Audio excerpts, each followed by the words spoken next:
বৃষ্টির পানিতে ভিজলে এবং এই দোয়াগুলো করলে আপনার ভয়ঙ্কর 5টি রোগ দূর হয়ে যাবে এবং ক্যান্সারের মতো মারাত্মক জীবন আপনার শরীরে ধ্বংস হয়ে যাবে। আপনি এই বৃষ্টির পানিতে নিয়ম মেনে আপনি কি এই বৃষ্টির পানিতে উপভোগ করতে পারেন।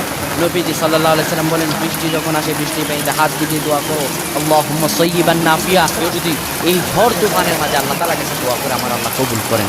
এক নম্বরে বৃষ্টির পানিতে যদি আপনি ভিজেন, আপনার শরীরে যদি অ্যালার্জি জনিত রোগ থাকে এটি দূর হয়ে যাবে। 2 নম্বরে আপনি যদি বৃষ্টির পানিতে ভিজেন এবং আপনি দোয়া করেন, সুন্দরভাবে আপনি অবকাঠামো রাখেন, মানুষের থেকে আড়ালে ভিজেন, তাহলে আপনার শরীরে ক্যান্সারের মতো ভয়ঙ্কর জীবাণু দূর হয়ে যাবে, এটিকে মেরে ফেলে।